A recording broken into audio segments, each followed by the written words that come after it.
Камерната музика е елитарно изкуство. Тя не е за микрофон. Човек трябва да има определени сетива за нея, да е подготвен, за да я слуша. Вече 52 години Международният фестивал на камерната музика в Пловдив среща публиката с най-изявените изпълнители на класическата музика и професионална школа за младите музикални дарования на България. Форумът е учреден през 1964 година от група музикални ентусиасти, сред които професор Владимир Аврамов, професор Александър Нейнски, Добрин Петков, Марко Мешуламс с подкрепата на Община Пловдив и Министерството на културата. Първото фестивално издание се провежда от 1 до 12 юни в уникалната атмосфера на етнографския музей в старинен Пловдив. И тази година емблематичната за града сграда в бароков стил събра десетки български и чуждестранни виртуози, за да се докосне публиката до техният талант и гениалността на композиторите като Дворжак, Брамс, Бетховен, Чайковски, Лист, Прокофиев и други. Това е най-стария фестивал не само в България, а най-стария фестивал за камерна музика изобщо в Европа, така че Пловдив може да се гордее, че вече над половин век този фестивал съществува. Минало е през много трудности, през много престижни издания и продължава да радва пловдивската публика и днес. Има интерес към фестивала и действително много от участниците сами се обаждат, някои от тях ние каним. И след това следва един по-така сериозен и доста обстоен подбор на всички, които са заявили желание за участие. Програмата е много разнообразна. Започваме тази вечер с клавирно трио Луденс.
Клавирно трио Луденс е камерен ансамбъл, чието членове са млади музиканти от Румъния.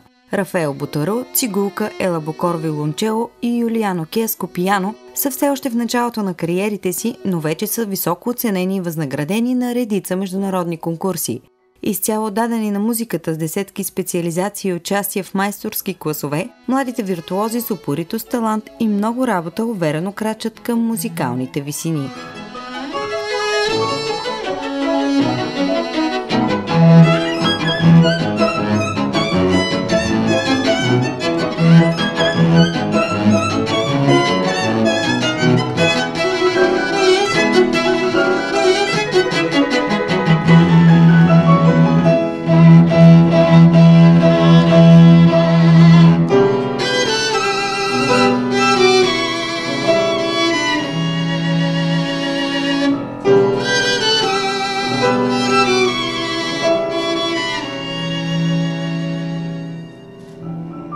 В своята половинвековна летопис фестивалът се подготвя и управлява чрез различни форми и начини, но с неизменната цел да покаже на пловдивската публика едни от най-добрите камерни изпълнители.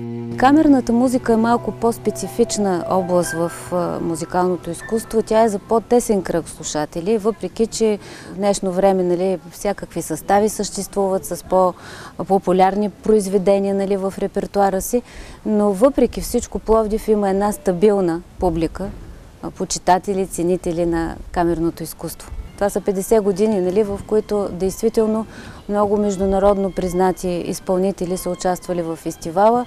Бих споменала Светослав Рихтер, един от световно известните пианисти на 20 век, дуото Емил Камиларов и Дина Шнайдерман, Юрий Буков, големия наш българин пианист, който от години наред е живял в Франция, в Париж, и Минчо Минчев, големия български цигулар и много други. Това са хора, които са завършили своето образование в България, намерили са своя път на световните сцени и действително вече се връщат с едно международно признание на пловдивска сцена. Действително в чужбина имат много по-големи възможности за реализация. Света вече е отворен.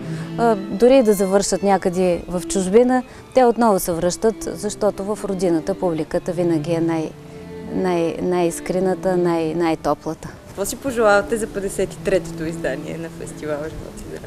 Ами, може би да продължи в същия дух на ентусиазъм и може би с много по-сериозна финансова подкрепа от българските институции, защото той заслужава.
Любовта към китарата и музиката събира Дейвид Граймс, Грегори Нютън и Майкъл Нигроу.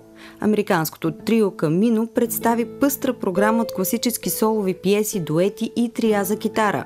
Изпълненията на гръцки песни, румба, танго и самба впечатлиха публиката на Международният камерен фестивал. Участието на музикантите се проведе под патронажа на академик доктор Димитър Димитров, ректор на Висшето училище по агробизнес и развитие на регионите. Well, Gregory and I have been playing together for many years, and we knew Michael. He's a good colleague in the area, and we thought it would just be fun to do some trios instead of just all duets. It gives some variety to the program, and he's also a good guy to work with. Как се допълвате един друг? Какви са ви различията и приликите? We get along just great. It's really a very fine collaboration. We enjoy each other very much. These are good traveling companions, and we have a very good time together. And with the trio, it allows the more variety in the music, more dynamics, and there's more color and different musical lines than just a duo. Творчески търкания има ли между вас и тримата сте с богати кариери? Not really. I don't think so. We do have some differences of opinion sometimes on the music interpretation, and then we talk about it and work it out.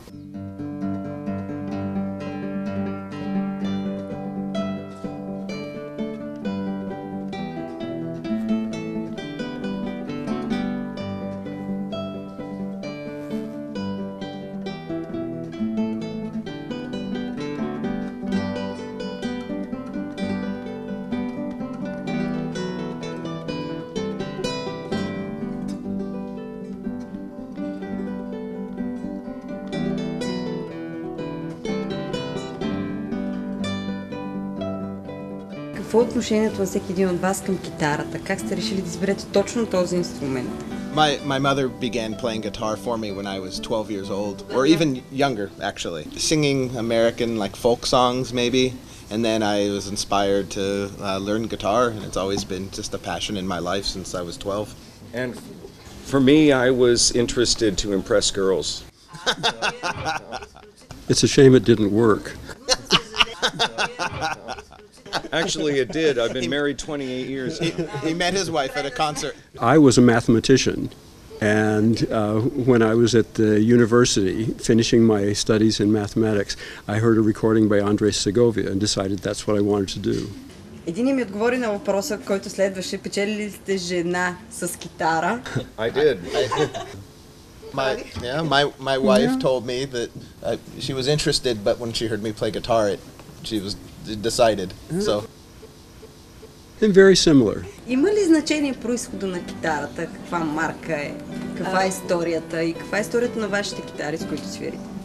It can. I mean, guitars should have a reasonably similar sound. It should be of similar quality and reasonably similar sound. Should have a warm sound with good volume. You don't want the guitar to hold back the music you want to create. We're all playing instruments built by California guitar luthiers.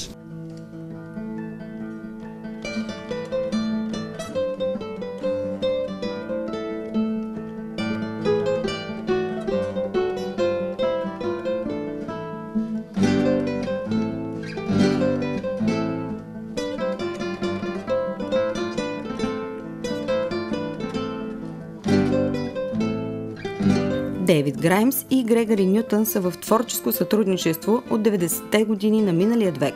Музикалните им изяви са посрещнати с ентусиазъм от публиката в Северна Америка и Европа. От този сезон към тях се присъединява и китариста Майкъл Нигроу.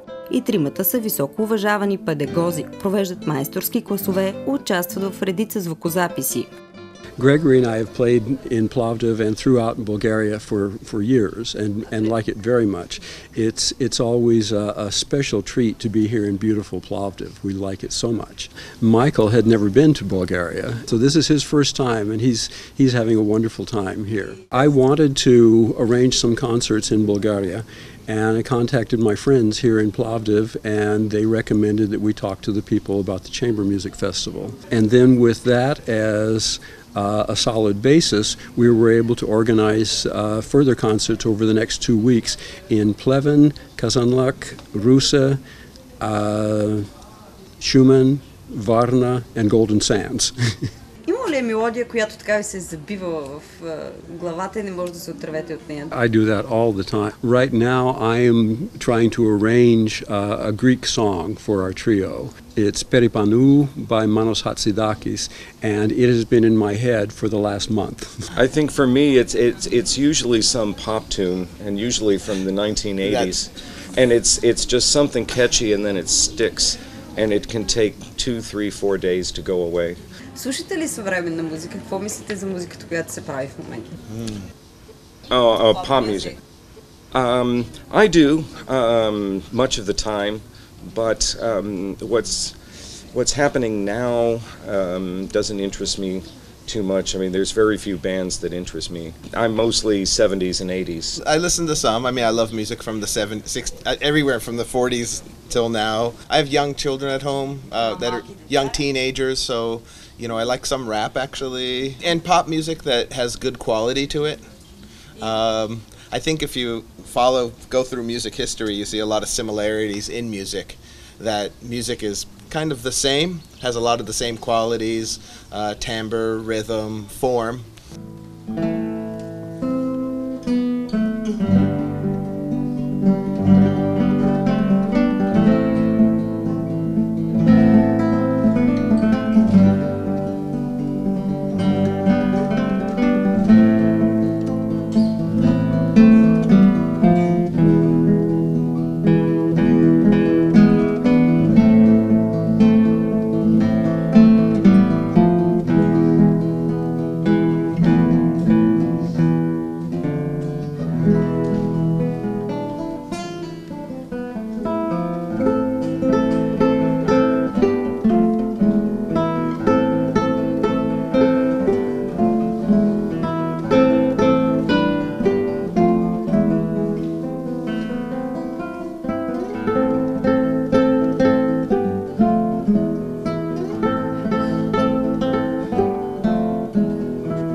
места сте посетили? Различава ли се публиката, начинът, по който възприемат хората музиката ви?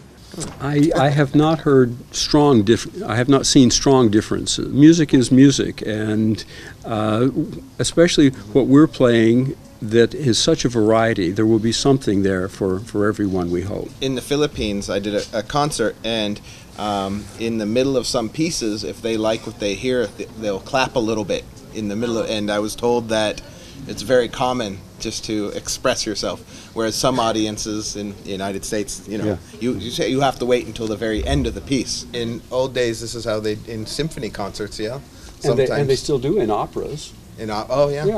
That is true, yeah.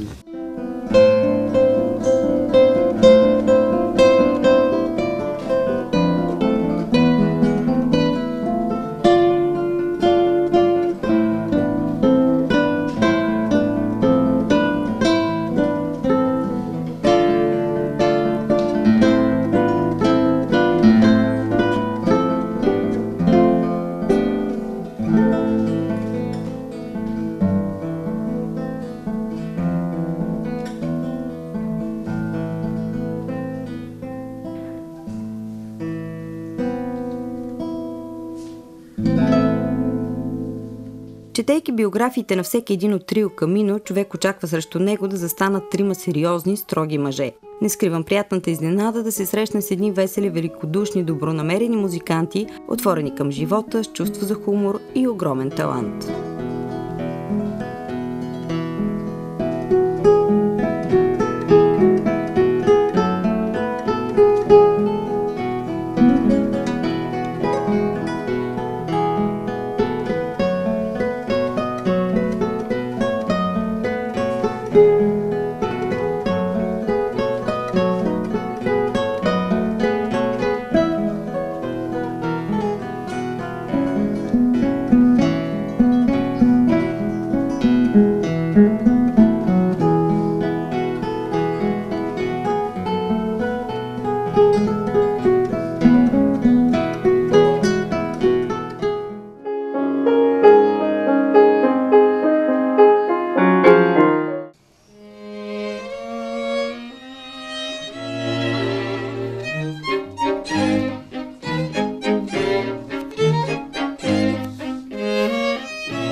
Последната фестивална вечер се превърна в празник за ценителите на класиката и на джаза. Един от водещите български камерни състави, София Квартет, беше избрал да изпълни пред публика едновременно Брамс, Йохан Штраус, както и творби на Пиацола, Скот Джоплин, Джордж Гершуин, Дюк Елингтън. Стоимен Пеев цигулка, Йордан Димитров цигулка и Любомир Ников виолончело – това са новите лица в квартета. А известният виолист Валентин Геров е доайенът в състава. Какво означава да си музикант, класически музикант в България? Това е просто, не знам, нали може да си представите, ако сте чели Борис Виян или такива автори, това е нещо, което граничи с абсурда.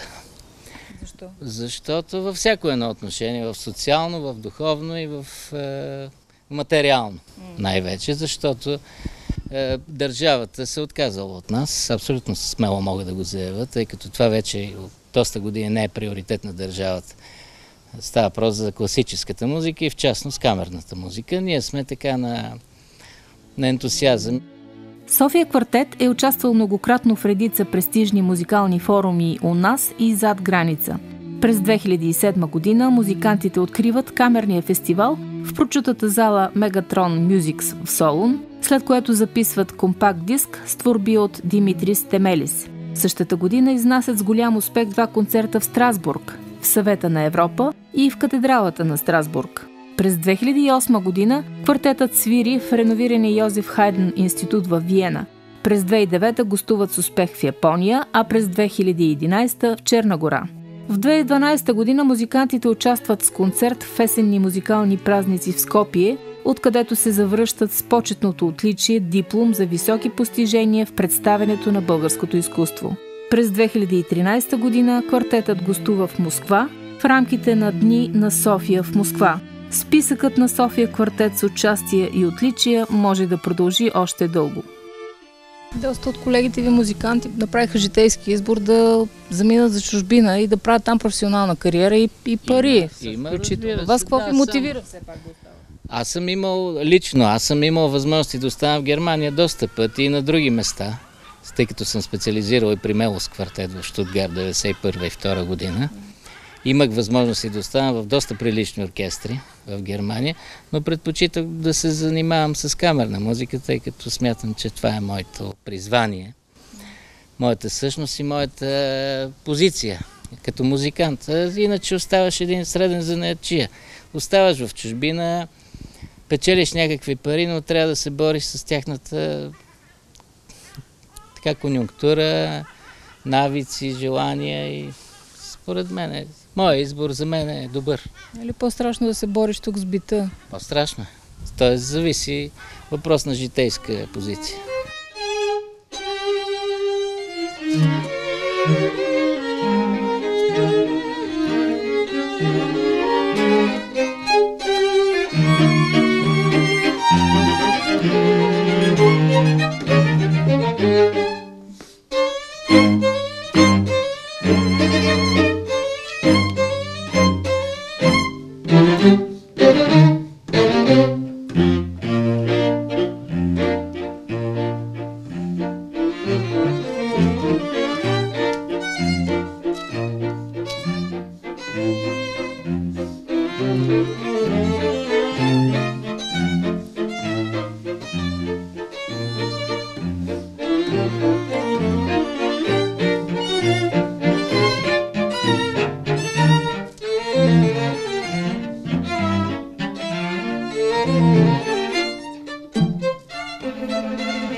Какъв спомен пазите за пловдивската музикална публика?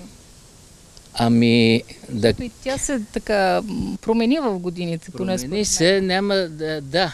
Беше много интересно, когато свирих преди 3 години тук с Антони. В началото като че ли имаше някаква стена. Първите няколко парчета, които свирихме, просто беше някакво нещо непробиваемо. И постепенно така стана, че накрая ни изкараха на 3 биса. Може би малко с една такава инерция трябваше да тръгнат нещата малко по-бавно, но всяка публика си е... Имате ли си хитрости за пробиване на стените между вас и публика? Хитрости, аз мисля, че хитростта при нас е музицирането, защото при нас музиката е така или иначе умение. Ти като умееш да правиш нещо, ти убеждаваш хората. Когато не умееш, те не идват на концерти. И си казват, на това ли? Няма да ходя, защото веднъж бях. Така че аз повече от такива хитрости. При нас такива хитрости, каквито да речем някой път в изобразителното изкуство, да те нарочат гении и да те показват и хората да гледат, казват, това ли струва толкова пари? При нас няма такова нещо, защото всичко се вижда, всичко е явно, всичко е на масата. Така че хитрости едва ли. Контактът е директен. Да, абсолютно, да.